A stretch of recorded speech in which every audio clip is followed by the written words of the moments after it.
In this video I'm going to show you that you can use the new libraries feature. This is part of the Creative Cloud October 2014 release.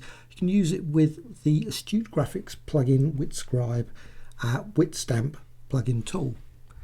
And I'm just going to quickly show you, you can create unusual sort of effects with this. It creates lines basically, and I'm going to use the presets. I'm not going to use the top object feature that in that.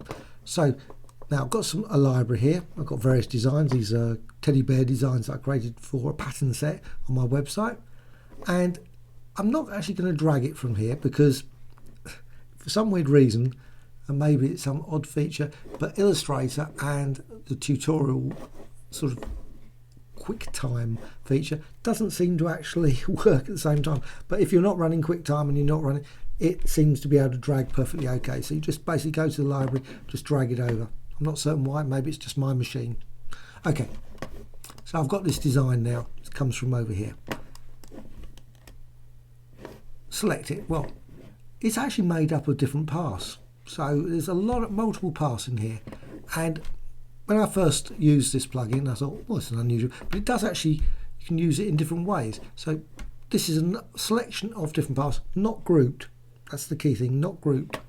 So if I actually go over here, I can actually drag different items out, but I'm not going to do that. Undo move. I want to select all of them, and I'm going to go here with the make preset. So I'm just going to make with preset.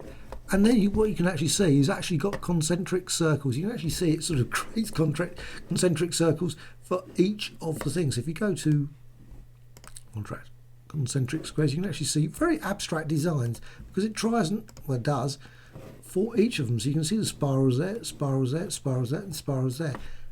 Maybe something you'd want, maybe not, but it certainly creates an interesting abstract design. Now, I'm just going to release that. I don't want that.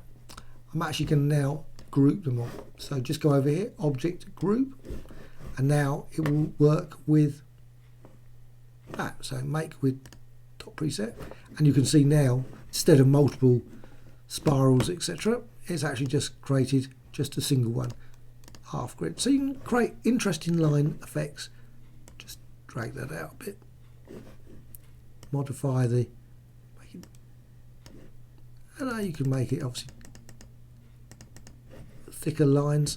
You can just see there, modify that, see more of the design, and I'm going to go concentric circles again there. So great sort of feature that you can obviously now with all these, and obviously for yourself you might have thousands of different designs now in these libraries that you can just quickly drag over and turn into sort of concentric circles very quick and easy, or spirals, a circular spiral, half grid.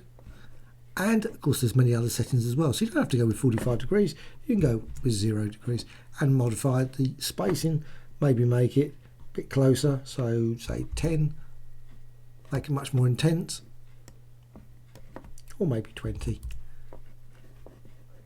Okay, and also change the thickness of the lines. And of course once you've actually done that, once you've actually created this teddy bear effect with the plugin, you can actually expand and it will come up with a little dialog depending on your machine. And now you can actually modify it individually using just basically width profiles. So just go over here, width tool, just select the width tool, and you can actually modify them individually, of course, or just remove them completely and just go back to width profiles there. So you can just see that's all they are, basically width profiles. But it's a really great tool for creating interesting designs. Like I say, you can obviously use these. Just go through those. Obviously you probably got many of your own width profile designs, because that's one of the great things with this WidthScribe tool. It's got some great tools for creating unusual width profiles, which you can then just save them and apply and create again interesting sort of teddy bear or anything else designs.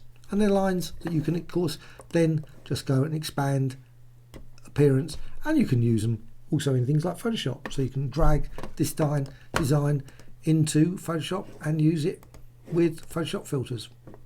I hope you found this